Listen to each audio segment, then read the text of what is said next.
Et il n'est pas écarté dans cette course. Il y a une grosse prise, même si ça a tendance à remonter un peu dorénavant, sur le numéro 6, Batingo. Sûrement l'effet déféré des 4 pieds pour ce numéro 6.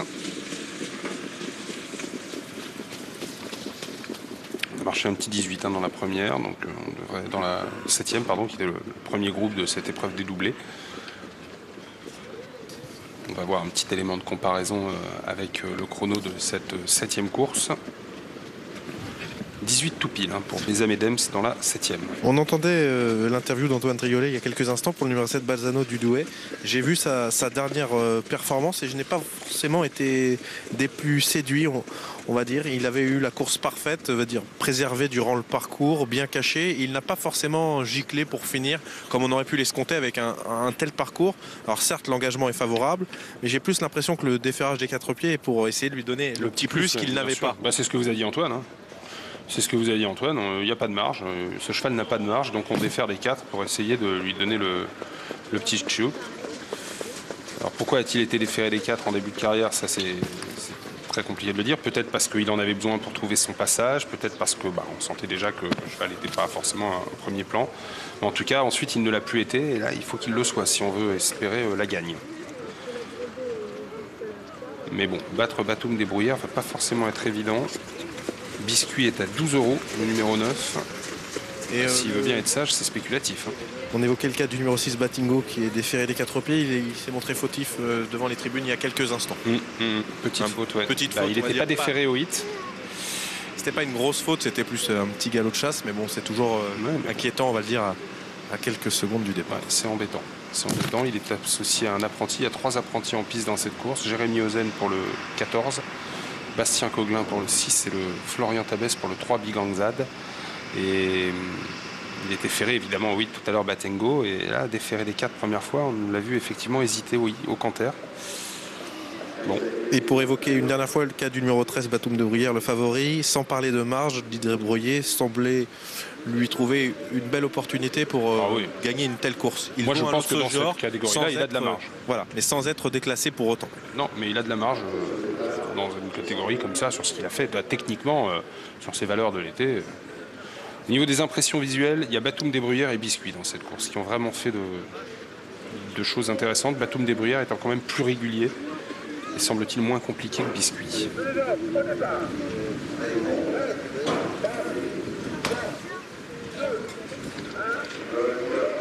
Le départ, on surveille bien sûr le favori à 25 mètres qui est parti correctement. Alors que Biscuit est également parti sur la bonne jambe et c'est Balzano du Douai qui est le mieux parti en tête de course. Batos du Vivier, le numéro 2, a pris un bon départ très correct aux 25 mètres pour Best of Dange, le numéro 8 qui se retrouve tout de suite dans le groupe de tête. À l'arrière, on a eu un départ hésitant pour Biganzag, le numéro 3, le 11 est au galop, Banormand au galop et c'est pour l'instant Batoum des Bruyères et Biscuit, le numéro 13 et le numéro 9 qui ferment la marche.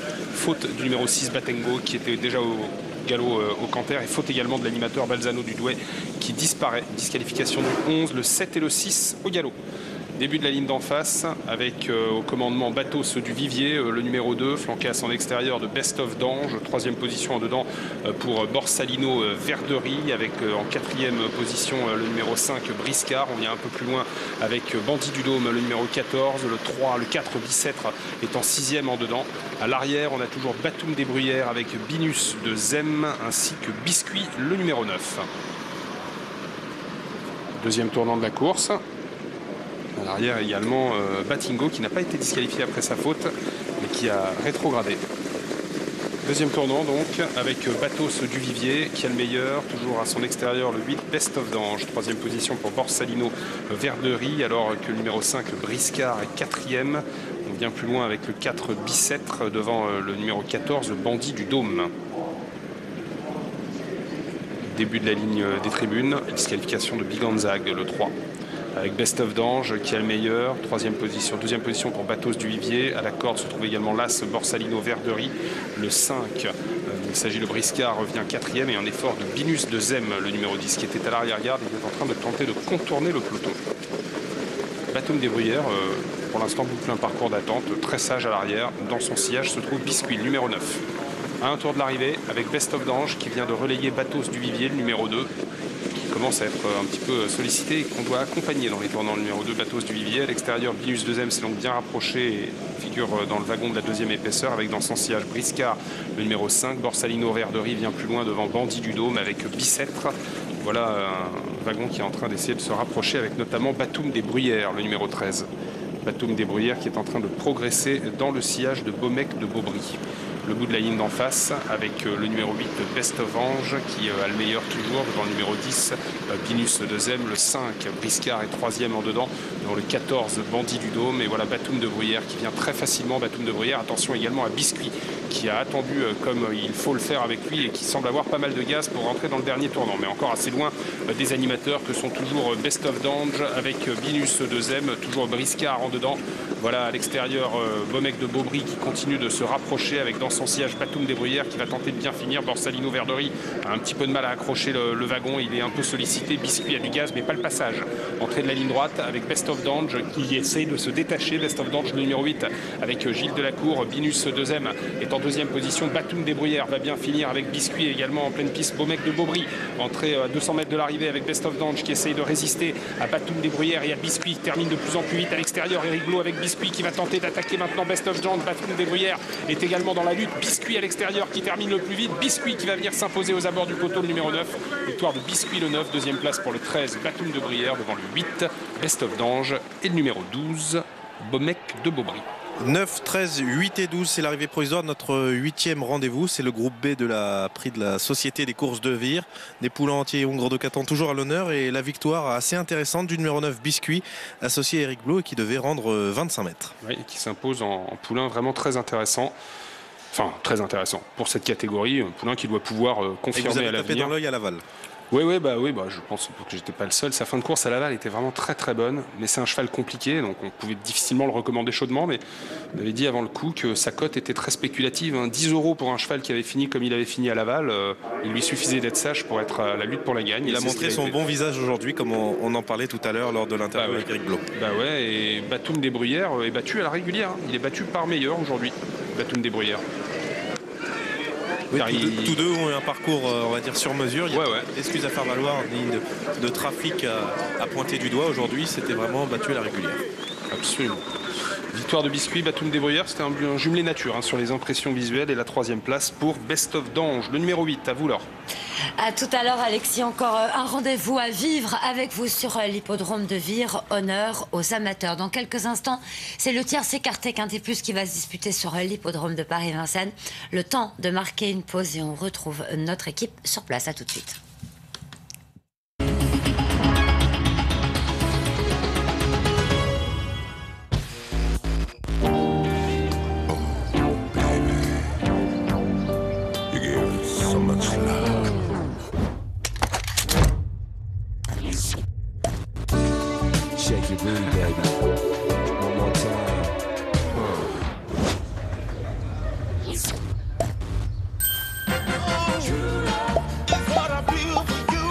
Repoussez les limites du possible avec le PC portable HP X2 et découvrez tous les films sur la chaîne HP France.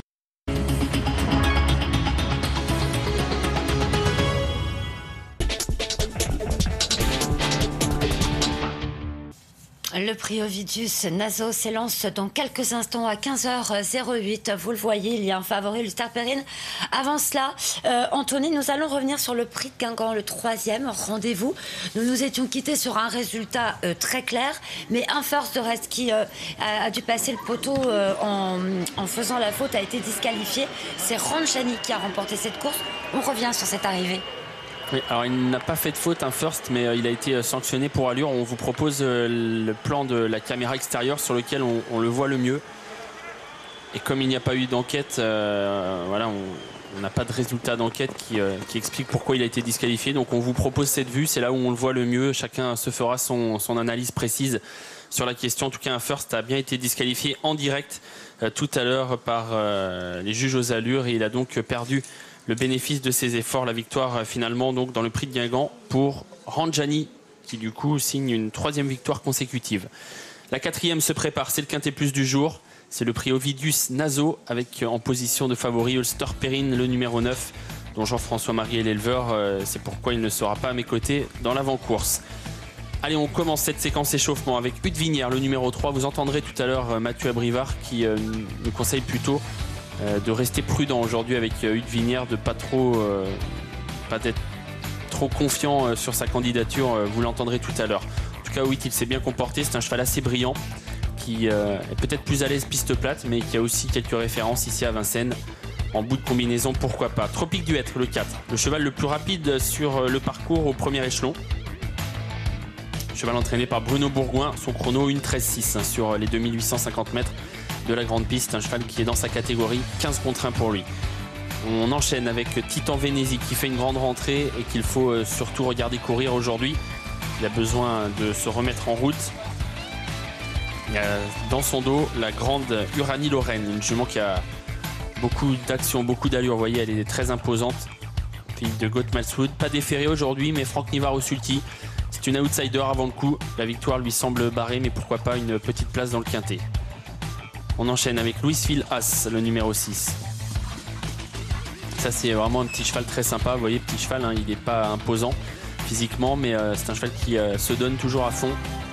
Alors, c'est plutôt un cheval de piste plate. Aujourd'hui, à Vincennes, ça paraît difficile dans un tel lot. D'ailleurs, Jean-François Sonnet a dit dans la presse qu'il aurait certainement des tâches un peu plus faciles à venir.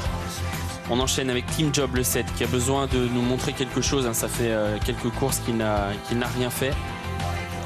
Et du coup, c'est difficile de lui faire confiance. Voilà le favori, le puissant Ulster Perrine. Vous voyez, toujours un peu pâteau hein, comme ça dans sa façon de faire, mais c'est un cheval qui a énormément de fond, qui est capable d'aller vite longtemps. Et vous voyez qu'une fois que la mécanique est lancée, le cheval accélère bien. C'est pas un cheval rapide en partant, mais c'est un cheval dur qui peut prendre la tête et lancer la course.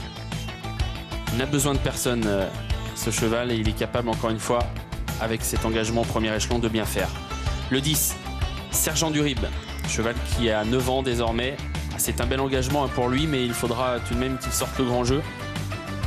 Il aura des œillères descendantes aujourd'hui. D'ailleurs, vous les voyez déjà placés là, lors de son hit. Ce sera peut-être un petit plus. Il n'a pas si mal couru que ça la dernière fois, mais semble barré bien sûr pour les premières places. Plutôt un cheval à retenir en fin de combinaison. Sylvie de Bétan, le 11. Jument très bien connue, très bonne jument montée. Elle a aussi des titres à l'attelé, mais là, pour ce qui est une deuxième course de rentrée, au trot attelé à 25 mètres avec son entraîneur qui reste au sulky, on peut dire que c'est une impasse tentante. En tout cas, on voit que la jument est pas mal hein, de conditions, donc il faudra peut-être s'en souvenir si elle a un bon engagement à venir. Sometime, le 12. Voilà une jument qui nous pose problème parce que c'est une jument de classe. Elle a battu il y a un an Roi du Lupin à Mons. Mais ses dernières courses ne sont pas bonnes. Elle a très mal couru à Volvega. Elle a couru moyennement ensuite à Avanches dans les étapes du Tour européen, du trotteur français.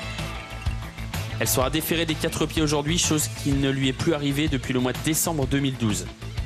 Ça fait presque 3 ans qu'on ne l'a pas déférée, cette jument. Frère Martens qui tente quelque chose aujourd'hui. On espère revoir un bon visage de Sometime. Rissimer, le 13. Cheval de grande classe qui a eu beaucoup de problèmes de santé. Cheval qui a un très bon niveau hein, en valeur pure. Et il vient de renouer avec la victoire à Avanches. Alors, depuis son retour, il a été assez bon. Hein. Il a pris plusieurs places, il a gagné plusieurs fois. Il rend 25 mètres, mais c'est un trotteur de classe qui va être avantagé si la course est très rythmée. Il est capable de faire un très bon dernier kilomètre, voire 500 derniers mètres très vite. Et c'est certainement l'une des belles chances du deuxième échelon avec Tornado Bello, dont on va reparler dans quelques instants. Juggleface. Alors Juggleface, c'est un cheval qui a gagné cette course il y a 2 ans. Depuis, il a couru 16 fois. Et ses meilleurs résultats, c'est une 3e place et une 4e place. Sinon, il n'y a rien du tout. Donc c'est vraiment compliqué de lui faire confiance. Il avait beaucoup de qualité, il a certainement eu des problèmes. Maintenant, méfions-nous de cette écurie hein, de Lufti Kogeni qui parfois crée de belles surprises. Il a une écurie très compétitive, même si ça paraît compliqué sur le papier avec Juggleface. Tornado Bello, voilà le cheval le plus en vue des 25 mètres. Très bon cheval, Tornado Bello, frère d'Offshore Dream. Cheval dur à l'effort, lui aussi va apprécier une course rythmée. Alors bien sûr, ce ne sera pas évident de venir gagner si les bons chevaux du premier échelon font leur course. Mais on peut compter sur lui pour de nouveau faire sa valeur et faire l'arrivée. Voilà pour les échauffements. D'ailleurs, on va continuer de parler de Tornado Bello puisque Fred, vous êtes avec Pierre Lévesque. Oui, Pierre, on vient de visionner la séquence d'échauffement. Est-ce qu'il était bien à ce moment-là? Ouais, il était un peu tendu. Alors il n'est pas très bien quand il est comme ça, il est mieux quand on peut le laisser aller, mais je voulais pas aller vite. Alors c'est un peu contrarié qu'on ne le laisse pas aller. Pas rien d'inquiétant. Non, pas du tout. La dernière course est excellente, Pierre, quand même. Ah oui, très bonne, oui. Battu par Villeroy qui est en pleine forme, mais il n'a pas démérité. La course est vraiment bonne. Et maintenant, il faut rendre 25 mètres à des sérieux clients, quoi. Et pour les places, ça semble jouable, sortie de Ulster Perrine et Alphas Davici devant, non? Ah oui, je pense, oui. Ah, oui. Un cheval qui a couru de meilleur lot que celui-ci, hein, mais bon, c'est jamais facile de rendre 25 mètres à des chevaux qui sont en pleine forme, certainement un petit peu déclassés. Alors bon, voilà. Merci. Il a très bien résumé la situation, Pierre Lévesque. Il a une vraie bonne chance, Tornado Bello, mais c'est vrai qu'envisager la victoire avant le coup avec un Ulster Perrine qui vient de trotter 12-8 sur 2700 mètres et qui part en tête, c'est pas évident. On le revoit toutefois dans une course de référence qui était une bonne course, puisque ce jour-là, dans le prix de Beaugency, pour le retour d'ailleurs à la compétition de Pierre Lévesque, Tornado Bello courait très bien.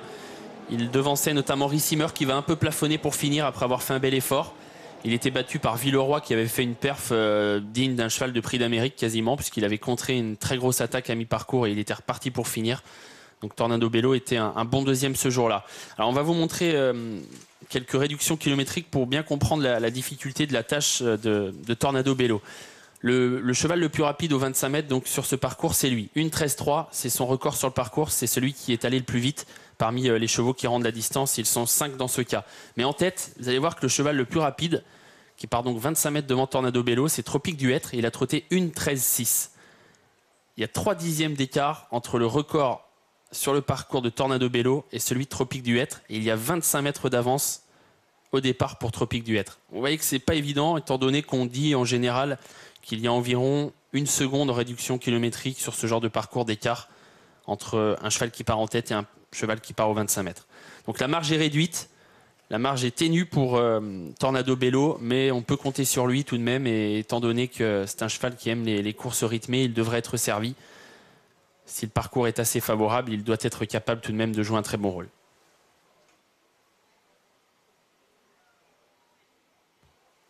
Allez, on va bientôt pouvoir assister au canter. On a vu les échauffements, on a entendu Pierre Lévesque. On retrouve Sometime, Christophe Martens, qui aimerait bien être rassuré par sa jument, qui les 2 dernières fois a mal couru. On peut peut-être faire une pastille, Bruno, le 13. Il est en piste là en plus. On se prépare encore dans les écuries. Certains chevaux sont en piste. C'est le cas de Rissimeur, notamment, le cheval d'Hervé Sionneau, qui à l'instant a foulé la cendrée de Vincennes. Rissimeur, qui est un cheval de grande classe, qui vient de faire plaisir à Hervé Sionneau parce qu'il a gagné à Avanches dans une étape du Tour européen du trotteur français. On écoute tout de suite ce qu'en pense Hervé Sionneau avant le quintet d'aujourd'hui.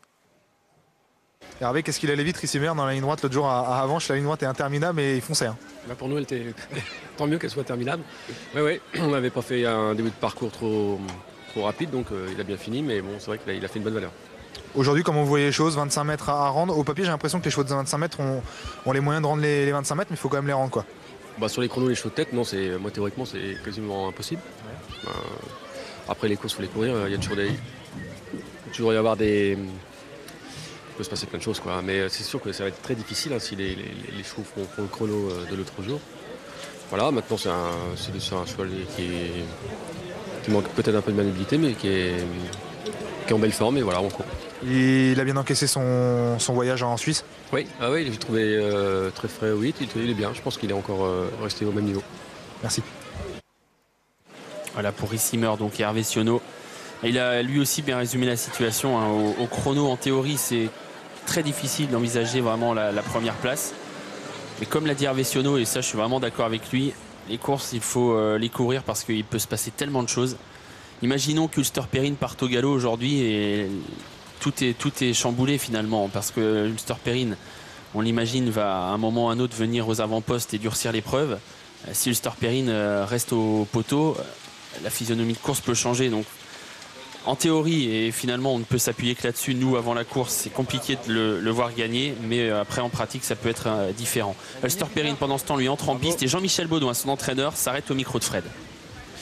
Oui, exactement. On parle donc de Storperine qui fait peur à tout le monde. C'est vrai qu'au chrono, au récent chrono, ça paraît difficile de lui rendre la distance, Jean-Michel, non? Vous partagez cet avis, j'imagine. Et déjà, il nous fait peur à nous aussi, hein, parce qu'en partant, il faut un pilote dans le sulky. Mais non, bien sûr. Le dernier lieu, c'était très bien. Maintenant, si vous suivez les commentaires du cheval suédois, il dit qu'il se sera imposé. Donc, on peut être battu aujourd'hui. Hein. Ouais, il est confiant, je vous le confirme, je l'ai rencontré tout à l'heure. Mais bon, en même temps, le vôtre avait quand même tout contré, reparti de plus belle, il avait fait la course, quoi. Oui, il aime bien, c'est un rock. Hein. Avec Jean-Michel, voilà, on préfère le courir espace. Des fois faire des périodes de course et après les espacer un peu certaines courses parce que lui aujourd'hui il faut le driver un petit peu en force et ça lui convient très bien. Il récupère bien de ses courses en général là, ça fait quoi? Ça fait 15 jours à peu près? Ah oui non mais comme j'ai dit hein, l'autre jour, je ne veux pas dire qu'il n'était pas à 100% mais après le 8 il m'a dit ouais tiens il est mieux que l'autre jour, ouais, on va dire qu'il est aussi bien mais il a bien récupéré. Ok, merci beaucoup. Ouais, c'est vrai que l'autre jour il avait peu couru finalement avant cette course qui était belle et on peut penser que c'était pas encore son pic de forme. On peut penser qu'il va encore pouvoir peut-être monter avant de redescendre parce qu'il y a toute bonne chose à une fin. À un moment, les pics de forme, c'est logique. On ne peut pas les soutenir très longtemps. Et du coup, on peut penser que lui était peut-être pas encore tout en haut de son pic de forme la dernière fois. On voit cette course, c'est important parce que les deux premiers sont les deux favoris de la course d'aujourd'hui. Ulsterperine s'impose dans un terrain qui était un petit peu collant, mais tout de même pas sur une piste qui n'était pas si lente que ça. Le chrono était excellent, 1:12.8 et vous voyez Alphas Da Vinci derrière qui finissait avec de l'action son parcours. Il avait été mal pris en partant, je dirais. Alphas Da Vinci, il s'est retrouvé loin et en montant il n'avait pas été chanceux. Donc un espoir de revanche finalement est possible. Regardez cette statistique toutefois, elle plaide en la faveur d'Ulsterperine. Ulsterperine déféré des 4 pieds avec au sulky Jean-Michel Bazir. 4 courses, 4 victoires. C'est le favori. 2,50 €. Face à lui, donc le Suédois Alphas Da Vinci, excellent dans la course de référence et qui va certainement être mené peut-être un peu plus près de la tête aujourd'hui. C'est le sentiment qu'on a quand on entend et quand on lit les déclarations dans la presse de Joachim Löfgren. Et puis Anthony, j'ai discuté un petit peu avec Joachim Löfgren, hein, le partenaire, l'entraîneur d'ailleurs également d'Alphas Da Vinci, le 2. M'a dit que bon, la dernière fois la course est bonne, pas très chanceux il est vrai. Aujourd'hui il a peur de personne, hein. Il n'a pas peur de Ulsterperine, il pense que son cheval clairement peut gagner une course comme ça. Sachez que le hit d'échauffement était très bon, donc avant le coup il n'y a pas tellement de négatif hein, pour Alphas Da Vinci. Il y a plutôt du positif si vous me dites voilà, qu'il a peur de personne. Ah oui non, il m'a dit oui je peux gagner, là, a priori il n'a pas peur d'Ulsterperine. Donc c'est vrai que l'autre jour pas très chanceux et selon lui il aurait pu gagner hein, parce que pendant qu'il a été un petit peu embêté, Ulsterperine lui est parti à creuser, a fait le trou, donc voilà. Donc lui il a peur de personne, donc il vise clairement les premières places et même la première. J'ai discuté également avec Dominique Lochneux au sujet des deux pensionnaires de Ludwig Olgini, l'As Olympique Chronos avec lequel on monte un peu de catégorie, il est vrai, m'a dit Dominique Lochneux. Maintenant voilà, il est resté, il part en tête, faut tenter hein. On n'a pas une chance pour les toutes premières places, mais on peut tenter sa chance et pourquoi pas prendre une 4-5e place. Et concernant Juggleface, apparemment le cheval est en bonne forme et en théorie selon Dominique Lochneux il est capable de rendre 25 mètres à Olympique Chronos. Après voilà, est-ce qu'il est en aussi bonne forme que lorsqu'il est déjà venu ici faire ses grandes performances? Ça c'est plus difficile à dire, mais apparemment le cheval est bien. Ah, c'est bien de le savoir parce que c'est pas sur ses perfs qu'on peut se rendre compte qu'il est en forme. Il reste sur de mauvaises performances, donc ça nous pousse un petit peu à s'en méfier. Maintenant on prend toujours des pincettes hein, avec ce genre de chevaux, alors que le favori va bientôt s'échauffer. Mais pendant ce temps je vous propose d'écouter rapidement Mathieu Abrivard. Il nous a parlé tout à l'heure d'Udvinière, le 3. Cross en 3, Udvinière, est-ce qu'il est prêt à montrer un bon visage aujourd'hui? Non, je pense pas. Il a refait une rentrée il y a 8 jours. Il courait très bien, mais il n'est pas assez affûté pour bien faire. Donc il y a 15 jours même plutôt.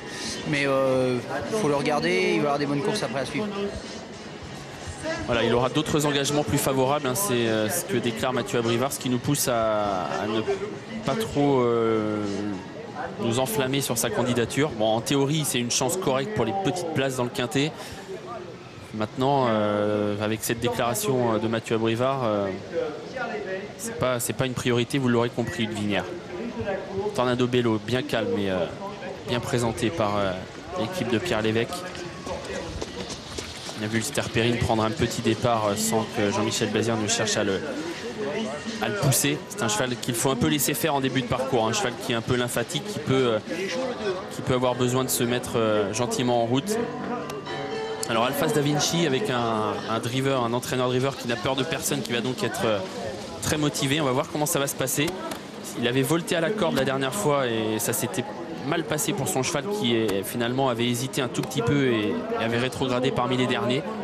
Il va sûrement être un peu plus chaud aujourd'hui, Joachim Löfgren. Alors maintenant attention, parce qu'on a des chevaux parfois comme ça qui, le jour où ils partent moyennement, viennent finir très fort et on se dit ah là là, s'il était parti il aurait gagné, et finalement le jour où ils partent, parfois ils consomment un peu plus en début de parcours et ils finissent moins bien. Donc c'est toujours à double tranchant, mais en tout cas c'est un logique point d'appui dans cette course, étant donné qu'il a été très bon deuxième dans la course référence derrière Ulster Perrin. Et vous voyez, il est plus en dehors aujourd'hui, Alphas Da Vinci. Allez, parti pour le quintet plus du jour, le prix Ovidius Naso avec le favori Ulster Perrin, Kazakh Orange, qui a pris un départ correct, mais comme d'habitude ce n'est pas lui le plus rapide. On est parti plus fort avec Olympique Chronos, l'As Kazakh Société aujourd'hui pour Dominique Lecneux qui va s'installer en tête. Uranie Lorraine, la grande Uranie Lorraine qui est là tout près. Voilà Joachim Löfgren qui décide déjà d'accélérer avec le Suédois Alphas Da Vinci qui va venir certainement assez vite aux avant-postes. Alphas Da Vinci, Olympique Chronos qui sont en tête. Le favori qui a pris un bon départ, Ulster Perrin, il est déjà dans le dos des premiers avec non loin de la tête également à la corde Uranie Lorraine. À l'extérieur, Team Job se rapproche un peu, venant encore devant Sergent Durib, Tropique Duet, Tornado Bello qui a pris un très bon départ aux 25 mètres. Il est déjà à 2 longueurs environ d'Ulster Perrin. Direction la ligne droite des tribunes. Alphas Da Vinci aux commandes. Team Job qui vient désormais à son extérieur. Tout près à la corde, il y a le numéro 1 Olympique Chronos. Ulster Perrin qui est la 4e. Avec toujours le long de la corde préservé Uranie Lorraine, c'est le numéro 8. Elle précède encore le 4 Tropique du Hêtre. Le 10 Sergent Durib venant ensuite. Dans une course qui ne va pas très vite pour l'instant. Mais voilà Jean-Michel Bazir qui se décale avec Ulster Perrin. Est-ce que Joachim Löfgren est décidé à le laisser faire ou va tenter de le contrer? On va le savoir dans quelques instants. Ulster Perrin qui vient fort et Alphas Da Vinci qui semble vouloir lui résister. Ulster Perrin qui accélère très violemment désormais, qui va prendre l'avantage finalement sur cette belle accélération sur l'élève de Joachim Löfgren. Alphas Da Vinci qui va voir son dos. En 3e position, c'est l'As Olympique Chronos dans une course qui est assez tactique pour le moment et où on n'a pas encore vraiment lancé les hostilités. Team Job est toujours le nez au vent, ramenant Sergent Durib, Tornado Bello qui est 7-8e et qui précède encore Sometime, Ricimer venant ensuite avec Juggleface. À l'arrière, il y a notamment Titan Venezi et Sylvie de Bétan, de gros outsiders. Concurrents qui sont en pleine désormais avec une 18-1 pour la réduction kilométrique, et Pierre Lévesque a bien vu que ça n'allait pas vite, il a décidé de lancer Tornado Bello. Tornado Bello qui vient rejoindre en tête Ulster Perrin. Ulster Perrin, Tornado Bello qui sont en train d'accélérer de concert. Est-ce qu'on va s'entendre devant? Pierre Lévesque prend de vitesse Jean-Michel Bazir et Tornado Bello passe en tête. Direction bientôt la montée avec Tornado Bello qui a donc relayé aux commandes Ulster Perrin. En 3e position, c'est Alphas Da Vinci et Ulster Perrin qui s'est décalé du sillage de Tornado Bello. La montée. Ulster Perrin qui va, semble-t-il, reprendre l'avantage sur Tornado Bello. Alphas Da Vinci qui a envie lui aussi d'avancer et qui ne souhaitait pas rester à la corde, qui s'est décalé. Voilà la course qui va se lancer, car Ulster Perrin est un cheval de train. Les réductions kilométriques sont assez lentes jusqu'ici et désormais on va certainement envoyer avec Ulster Perrin qui fait du train. Tornado Bello dans son dos. Alphas Da Vinci 3e, le nez au vent. Olympique Chronos qui est 4e. Les favoris sont aux avant-postes. Uranie Lorraine vient en 5e position devant Team Job qui commence à faiblir, alors que Sergent Durib tente de faire un effort mais en épaisseur. L'intersection des pistes franchie en tête par Ulster Perrin avec dans son dos Tornado Bello. Alphas Da Vinci, le nez au vent, qui est là tout près. Olympique Chronos qui est là lui aussi. Uranie Lorraine qui a pas mal de ressources, qui est côté corde. Franck Nivard qui semble avoir encore un petit peu de jus, alors qu'on est désormais dans le tournant final. Ulster Perrin toujours sous la menace d'Alphas Da Vinci. En 3e position, c'est Tornado Bello. Ulster Perrin qui demande un peu de vigilance là, de la part de Jean-Michel Bazir et qui du coup est sous la menace d'Alphas Da Vinci. Il est au galop Ulster Perrin. Il était sur des œufs et c'est Alphas Da Vinci qui a pris l'avantage devant Tornado Bello. Olympique Chronos là qui finit fort avec à la corde Uranie Lorraine et à l'extérieur Sergent Durib. Alphas Da Vinci débarrassé d'Ulster Perrin qui file au poteau. Alphas Da Vinci le numéro 2 qui s'impose nettement. Sergent Durib le numéro 10 est 2e. La 3e place pour le 15 Tornado Bello. La 4e pour le 4 Tropique du Hêtre et la 5e pour le 8 Uranie Lorraine. 2, 10, 15, 4 et 8. Voilà pour l'arrivée provisoire du quintet. 2, 10, 15, 4 et 8. La victoire pour Alphas da Vinci. Le coup de tonnerre à l'entrée de la ligne droite après la faute du grand favori Ulster Pierin, le numéro 9. La deuxième place donc pour Sergent Durib, le numéro 10, qui réalise une très belle performance devant le 15 Tornado Bello, lui aussi très bon aujourd'hui. Au 25 mètres, c'est le seul dans ce quintet. La quatrième place pour l'autre Bourneau-Bourgoin de la course, le 4 Topic du Hêtre. Devant le 8 Uranie-Lorraine qui complète le quintet de 10, 15, 4 et 8. Et la victoire donc pour Joachim Löfgren, il n'avait peur de personne, et bien il avait raison. Il faut dire que Ulster Pierin a fait une faute alors qu'il était encore en tête, mais déjà un peu en difficulté avant sa faute. Il avait déjà un peu prévenu, on sentait que Jean-Michel Bazir ne pouvait plus trop bouger. Et finalement le cheval a cédé sous la pression d'Alphas da Vinci, qui débarrassé de son plus sérieux concurrent, a filé au poteau. Lui qui venait de finir très bon deuxième dans la course de référence. Le favori est battu, Ulster Pierin, et la victoire donc pour le Suédois Alphas da Vinci, qui était très joué lui aussi lors, puisque proposé à 3,30 € en cote finale.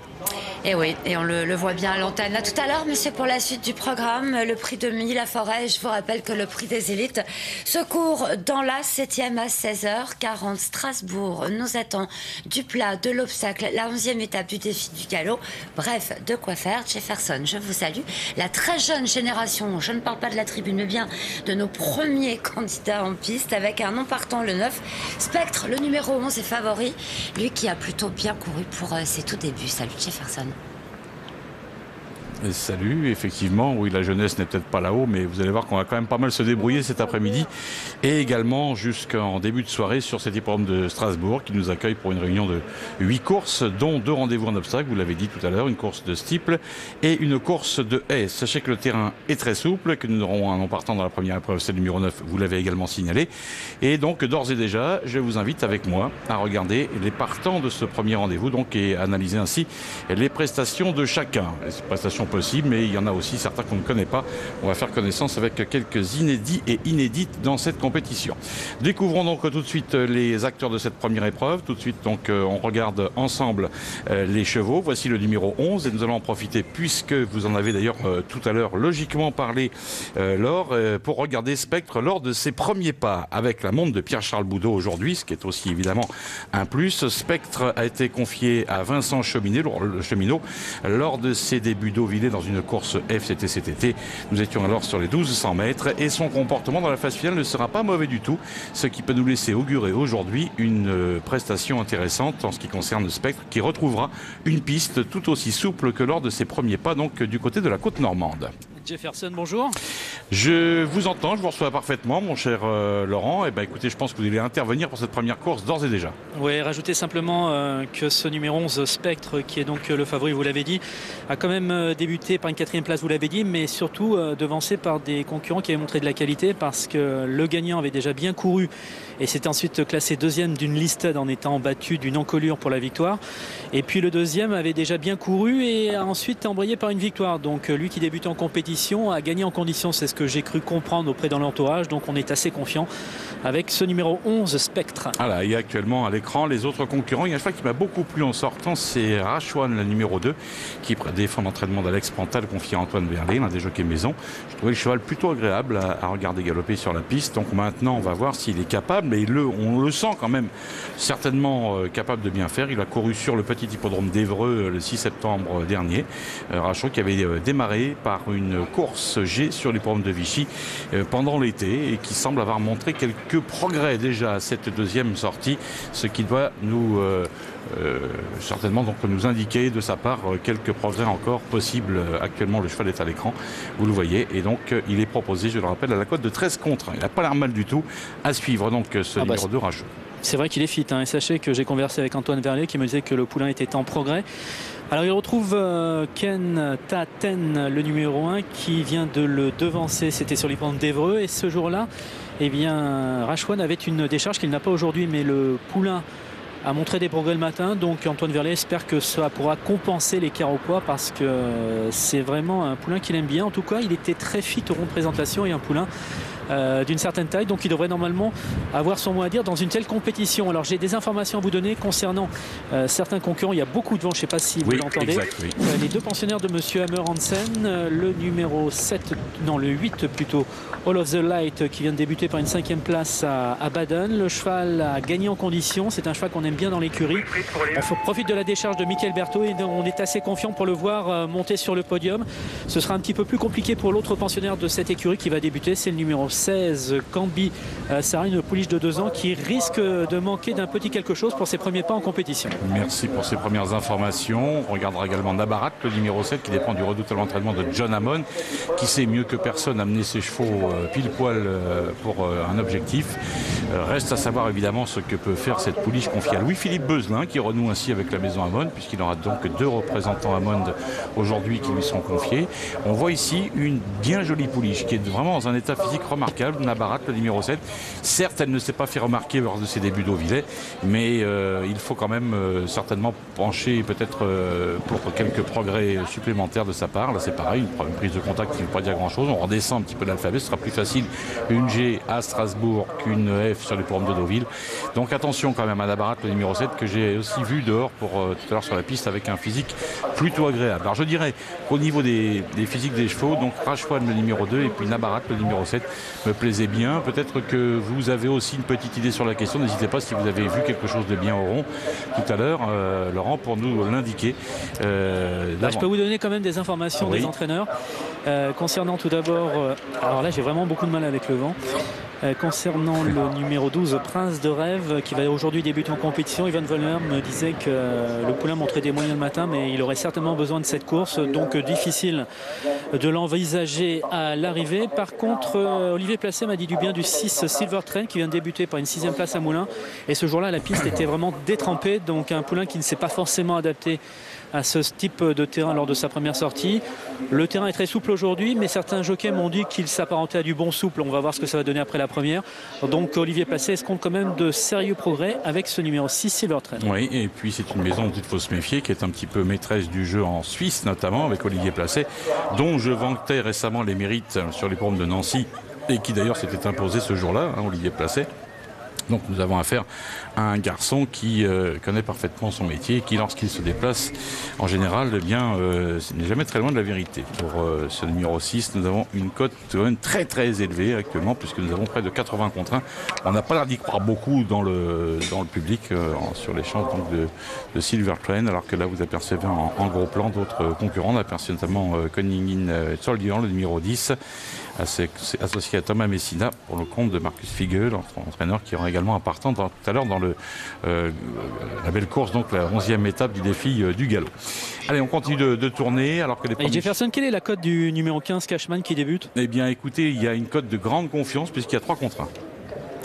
Oui, parce que c'est un poulain, j'ai pas eu d'informations, mais c'est l'une des 3 membres de Maxime Guyon qui s'est déplacé aujourd'hui à Strasbourg. Et sachez qu'au niveau des origines, eh bien, il a un frère utérin qui avait quand même gagné une liste d'adresse à l'âge de 3 ans, qui s'était bien débrouillé à l'âge de 2 ans. Donc on peut se méfier de cette candidature allemande. On se demande aussi, Maxime Guyon faisant un déplacement aujourd'hui sur cet hippodrome.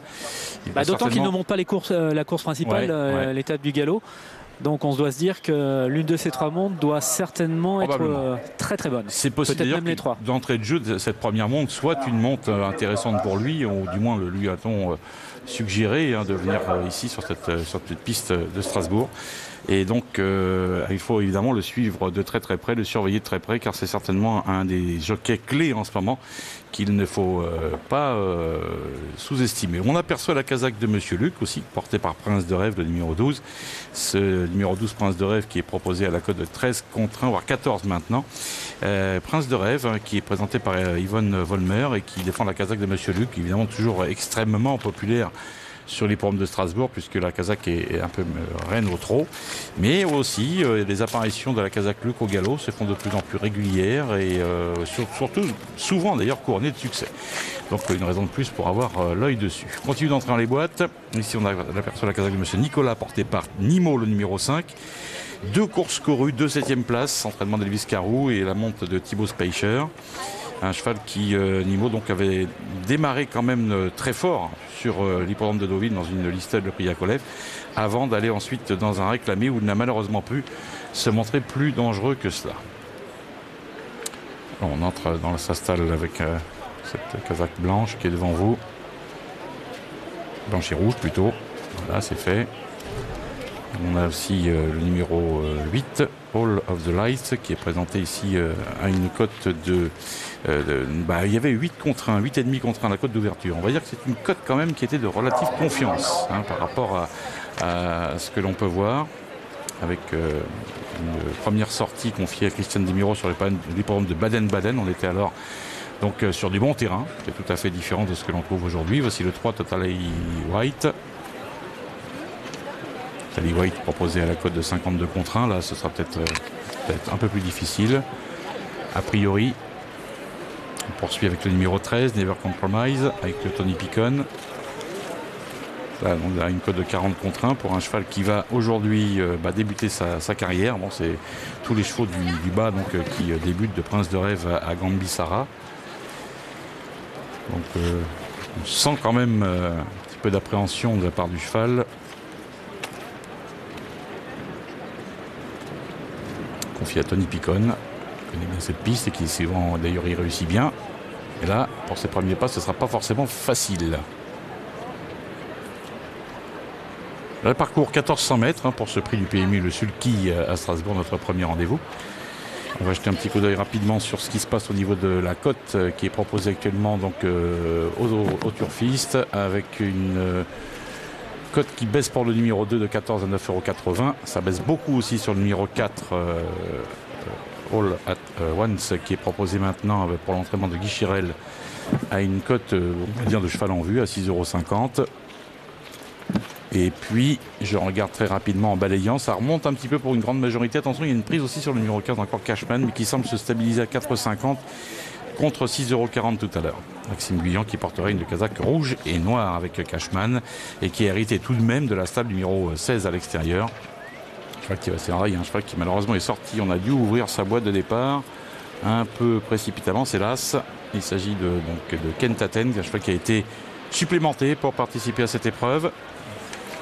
Senti sur la montante, notamment par rapport à sa tentative sur l'hippodrome d'Évreux. Et si on voit une chance à Arrachereau, donc Arrachereau le numéro 2, eh bien on est un petit peu obligé quand même de tenir compte aussi de la candidature de celui qui l'a devancé l'autre jour. Et qui le retrouve d'ailleurs avec des conditions de poids plus favorables. Exactement, oui, parce que c'est vrai que là il y a un petit écart à la montre du jeune jockey de Kentaten. Il faut essayer d'en profiter, même si le cheval a fait une petite blague tout à l'heure qu'on a dû ouvrir précipitamment sa stade de départ. La température un peu fraîche due au vent, mais le vent va peut-être sécher la piste. Il faudra tenir compte peut-être de ce paramètre qui peut avoir une incidence quant à la suite. Une piste qui va peut-être sécher un peu là d'ici 1 heure ou 2, avec ce vent quand même assez fort qui souffle sur Strasbourg. All of the Lights avec Michael Berthaud. On en est où là, Jefferson? On en est qu'il reste un cheval qui est un petit peu à l'écart là-bas, qui va peut-être rejoindre ses petits camarades, et les arbres qui cachent un petit peu, donc je ne peux pas tout à fait identifier tout le monde. Je crois qu'il reste encore Nabarat, le numéro 7, à placer. Et il resterait a priori 2 chevaux, dont Nabarat précisément. Et puis à ses côtés, il y a Maxime Guyon et Cashman, le numéro 15. Les 2 chevaux donc qui vont s'élancer à l'extérieur. Voilà, pendant ce temps, vous avez les cotes proposées sur les portes de vire qui vous sont proposées, si d'ores et déjà vous voulez parier sur les courses à venir. Voilà Maxime Guyon avec Cashman. On va bien regarder le départ de ce concurrent qui est quand même l'un des chevaux en vue de la course.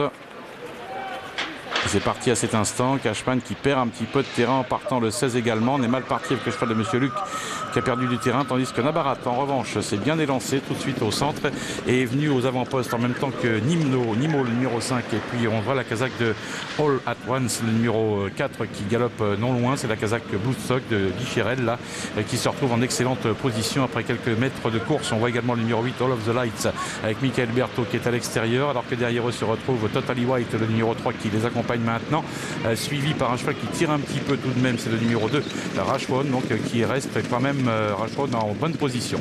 On aborde le tournant final dans les mêmes conditions, avec toujours Nabarat, le numéro 7 qui est aux avant-postes, avec le numéro 5 Nimo côte à côte maintenant, poursuivi par le numéro 8 All of the Lights qui vient maintenant en épaisseur. On essaie de revenir aussi avec Cashman, le numéro 15 que Maxime Guillon tente de rapprocher, tout comme Gambissara qui tente un effort tout à l'extérieur avec sa casaque verte maintenant, mais c'est quand même assez difficile à ce moment, alors que nous apercevons derrière le numéro 13 qui n'est autre que Never Compromise qui tente également sa chance.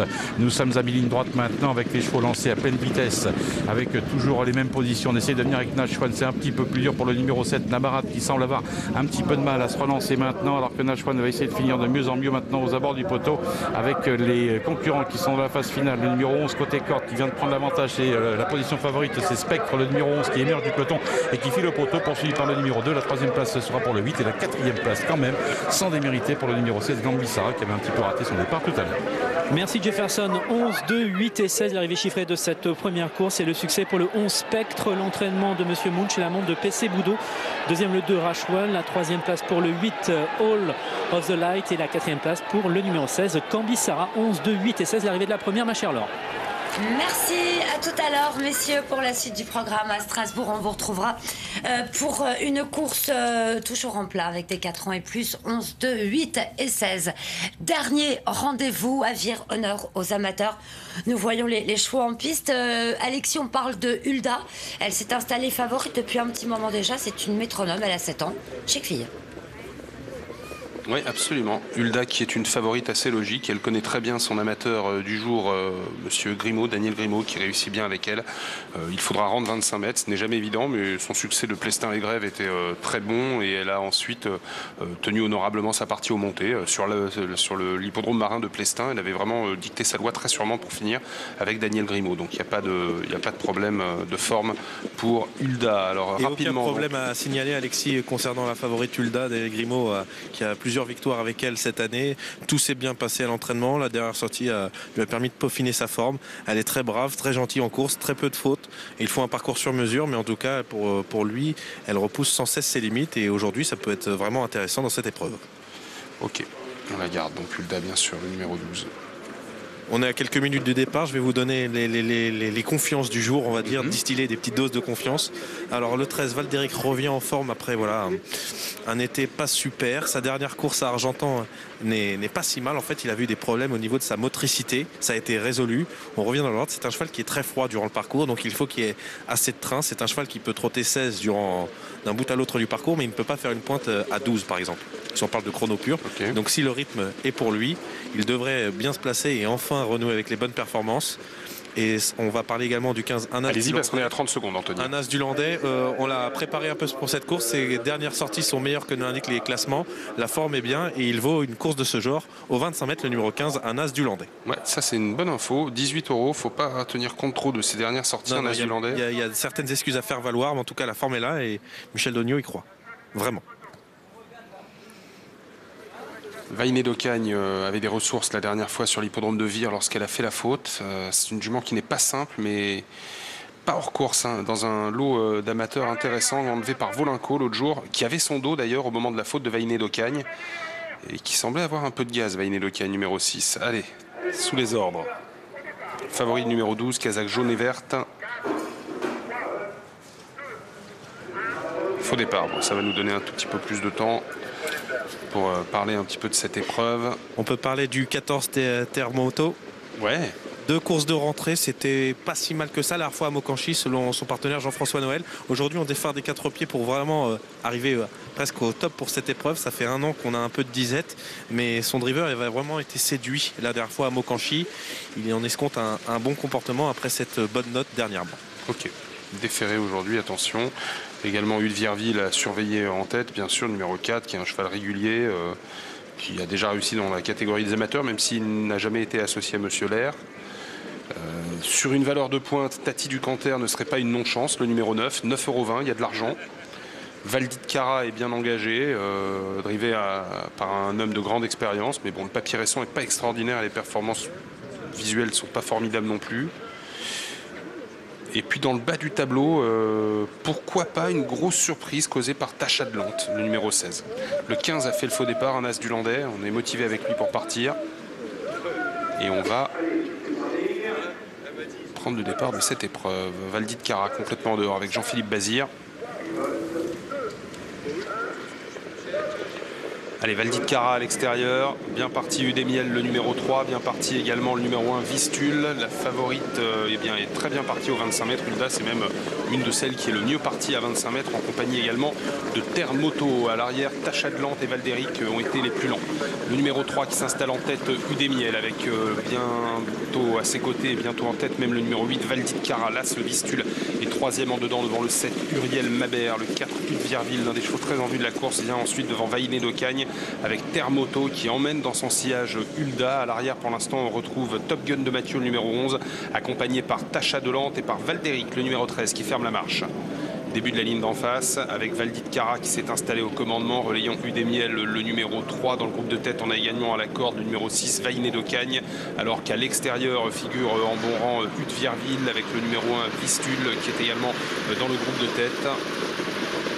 Également pas trop mal placé le 7 Uriel Mabert. On voit que Vaïné d'Ocagne tire un peu sur les bras de sa partenaire, le numéro 6 en dedans. Elle fait un peu d'effort, elle suce sur son mort. À l'extérieur, rapproché de la favorite Hulda, qui ne traîne pas trop pour venir intégrer le groupe de tête. Et on a eu un très bel effort également du numéro 13, Valdéric, qui a quitté l'arrière du peloton et qui est venu s'installer au commandement. Valdéric qui prend le meilleur, Hulda bientôt à son extérieur. On s'est donc laissé relayer avec le numéro 8 Valdi de Cara. Côté corde, on a toujours Udemiel qui est bien placé, donnant un dos à Vistule. À l'extérieur se trouve le 7 Uriel Mabert, Vaïné d'Ocagne toujours assez tendu au sein du peloton, alors qu'on a également Terremoto qui essaye de faire mouvement pour se rapprocher dans le groupe de tête. À l'arrière pour l'instant le 11 Top Gun de Mathieu. Les tribunes avec Valdéric, un cheval de train qui a le meilleur. Le 8 Valdi de Cara est en deuxième position. Le 9 se rapproche bien, Tati du Canter. Devant le numéro 12 Hulda, la favorite qui a été reprise après son effort. Le 3 Udemiel figure toujours en dedans. Et voilà un effort de un as du Landais, le numéro 15, qui se rapproche et qui vient intégrer le groupe de tête. Le 13 Valdéric, le 15 un as du Landais bientôt à son extérieur. Il n'y a pas de temps mort dans cette course. Beaucoup de relais. Le numéro 8 Valdi de Cara est troisième en dedans, offrant à cet instant un dos à Udemiel. À l'extérieur, Tati de Canter s'est posé dans le wagon de la deuxième épaisseur et est sixième. Vistule venant plus loin devant le 12 Hulda, le 6 Vaïné d'Ocagne et le 7 Uriel Mabert. Termoto est à l'arrière, le 14, et c'est Tasha de Lante désormais qui ferme la marche. Le dernier kilomètre avec toujours installé en tête le 13 Valdéric qui fait du train. À l'extérieur, Hulda a quitté le wagon de la deuxième épaisseur et porte son attaque en troisième épaisseur maintenant, mais c'est pas une tâche facile pour Hulda. Le numéro 12, le 8 est en dedans Valdi de Cara devant un as du Landais avec Udemiel, avec également bien placé Vaïné d'Ocagne qui a quitté la corde et qui semble avoir pas mal de ressources. Le numéro 6 Vaïné d'Ocagne, attention à elle si elle ne faute pas comme lors de sa dernière sortie ici dans le tournant, avec Valdéric qui a toujours le meilleur alors qu'on vient de disqualifier le 4 de Vierville. Valdéric qui a le meilleur, un as du Landais, le 15 à sa hauteur, avec Hulda qui a un tout petit peu de mal à prolonger. Côté corde, on a toujours Valdi de Cara accompagné par Vistule, Tati de Canter et Udemiel. Le numéro 3 Vaïné d'Ocagne va tenter de bien finir, entrée de la ligne droite avec Valdéric qui a le meilleur toujours, avec à son extérieur Tati du Canter, le numéro 9, et voilà Vaïné d'Ocagne et surtout un as du Landais qui est bien placé. Valdéric, un as du Landais, Vaïné d'Ocagne qui termine bien à l'extérieur alors que Hulda essaye de revenir au courage, prendre une place dans le multi. Côté corde, Valdi de Cara se défend bien. Valdéric qui a fait du train depuis le départ se détache maintenant à 150 mètres de l'arrivée et va tenter de résister à son intérieur à Valdi de Cara, et à l'extérieur à un as du Landais alors qu'on finit bien à l'extérieur également avec Unchara alors que Vaïné d'Ocagne est au galop. Valdéric qui s'impose devant le numéro 8 Valdi de Cara. Unchara a très bien fini son parcours, le 10 est troisième devant le 15, un as du Landais.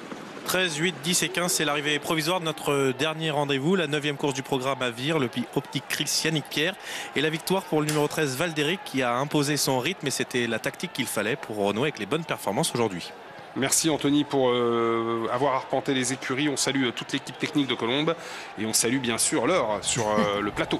Merci Alexis, je vous salue tous les deux. Bonne fin de journée du côté normand. Je pense que vous allez rester dans la région, et puis moi je vais laisser les clés du plateau, du multiplex à Manuela Jolivet. D'habitude c'est la reine des hippodromes de galop, et bien c'est à Vincennes qu'on va l'envoyer pour le coup. Oui, au petit exactement. Ça me rappelle de bons souvenirs d'ailleurs. Merci Laure, bonne fin de journée, à très vite effectivement. Et puis nous partons sur l'hippodrome de Paris-Vincennes pour une nouvelle épreuve. Je salue évidemment l'équipe en place, Anthony, Jean-François et Frédéric. Messieurs, donc bonjour, et on continue le programme avec les concurrents qui vont s'élancer avec 5 petites minutes de décalage, départ prévu à 45. Bienvenue à vous dans ce multiplex donc, et dans cette journée ici à Vincennes où le temps fort sera la 7e, le prix des élites. On poursuit en effet le programme avec une course de 5 ans d'un assez bon niveau. On a pour l'instant pas mal de chevaux qui se tiennent au niveau de la cote. Parmi eux, un cheval très bien placé en tête, c'est Ami Fidèle. Et au 25 mètres, un cheval de qualité qui a eu des problèmes de santé, Jean-François, c'est Avenir de Blais, le numéro 17. Eh oui, vous savez, les chevaux ont souvent des problèmes de santé. On en a vu un juste avant, Abricot des Landes, qui vient de bien faire en province, qui part en tête avec Nicolas Julie. Pareil, avoir des problèmes de santé. Il a eu des feux martels et tout. Donc voilà, mais ça, malheureusement, les chevaux, de temps en temps, ils ont des petits soucis. Je vous sens avec une petite voix, Jean-François. C'est la faute de Stork Perrine? Ah non, pas du tout. Non, c'est peut-être. Non, j'ai l'impression d'avoir la voix enrouée un peu, non? Vous avez pris. Mais pourtant, j'ai pas crié. Hein. J'ai pas eu le temps. Vous avez crié comme tous ceux qui l'avaient joué à l'entrée de la ligne droite de stupeur. Oui, voilà. Mais bon, c'est comme ça, c'est les courses, vous savez, c'est comme ça. Mais pardon, excusez-moi. Allez, ça va être plus clair peut-être. Ne vous en faites pas, on vous entend très bien en tout cas.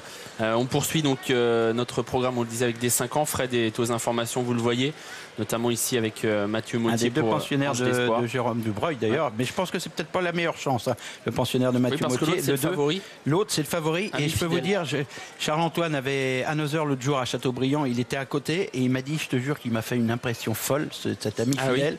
Oui. Et là, aujourd'hui, déféré des 4, alors qu'il n'était pas déféré l'autre jour à Châteaubriand, il m'a dit, je te jure que c'est un bon cheval parce qu'il m'a impressionné quand il a démarré et il nous a laissé sur place. Ouais, c'est intéressant cette info. Ami fidèle, donc Kazakh.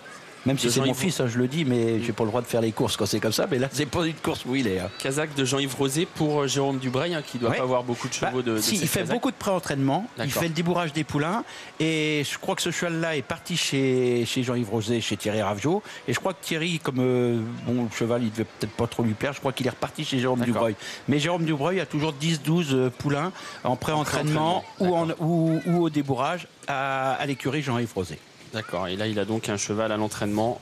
C'est une forme aussi de récompense. Oui, bien aussi, bien sûr. Et puis ça commence à se passer bien parce que quand on regarde les dernières performances, toujours dans les 4-5 premiers, il en a gagné une. Et là aujourd'hui, déféré des 4, je pense que c'est une toute première chance. Ouais, déféré des 4 avec Franck Nivard, on sent que son entraîneur, bien sûr, a tout mis en œuvre pour que ça se passe bien. Il a été 2 fois déféré des 4 pieds dans sa carrière pour une victoire et une 4e place, ami fidèle. Et Avenir de Blais qui est à l'image, lui aussi n'a été déféré qu'à 2 reprises dans sa carrière. Premier la première fois et la deuxième fois c'était dans le critérium des 3 ans, hein, oui, où, je me souviens il avait fait la faute et ça s'était mal passé dans le premier tournant. Oui, il branchait un petit peu et il avait fait la faute. Mais c'est dire quand même que ce cheval a couru le critérium des 3 ans. La qualité qu'on lui impute, quoi. C'est pas un cheval normalement qui devrait courir dans cette catégorie-là. Alors il a 3 courses dans les jambes maintenant, Jean-François, cette année. On peut imaginer que le cheval commence à être bien.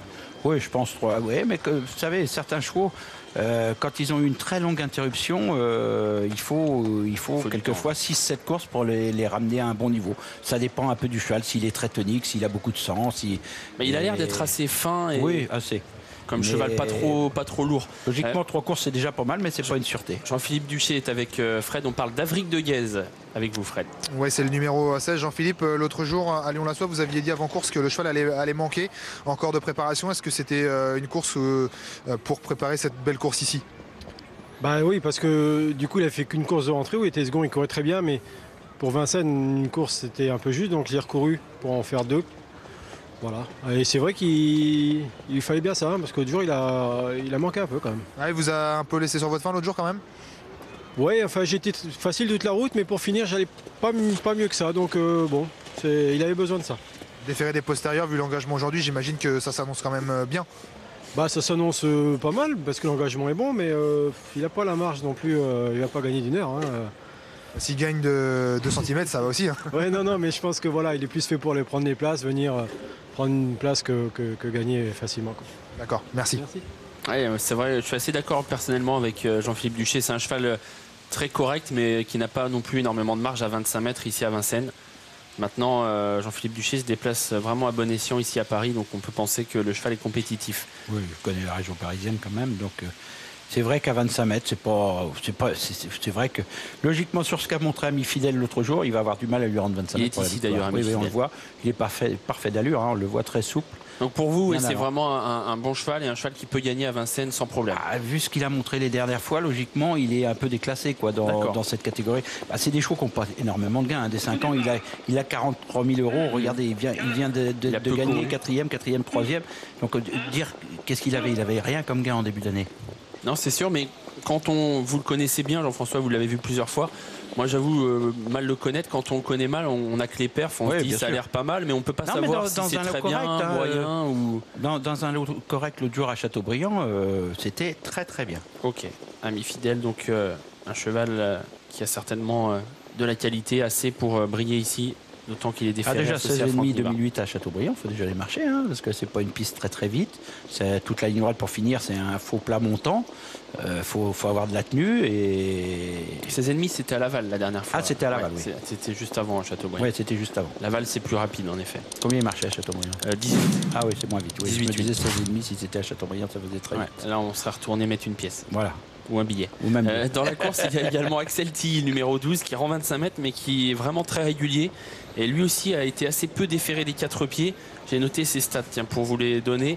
Axel Tilly, déféré des 4 pieds, c'est 5 courses, 1 victoire et 4 places dans les 5. Donc il a toujours été dans les 3 même. Il a toujours été dans les 3 premiers. Déféré des 4. En 5 courses, déféré des 4. Et c'est un cheval régulier qui vient de bien finir derrière Romero, un Européen, devant Dex Buckenswick, un autre Européen. Il n'y a pas d'Européen aujourd'hui. Non, mais on a Robert Berg. Il n'est pas européen, lui. Ah si, mais son cheval ne l'est pas. C'est à Guinetti.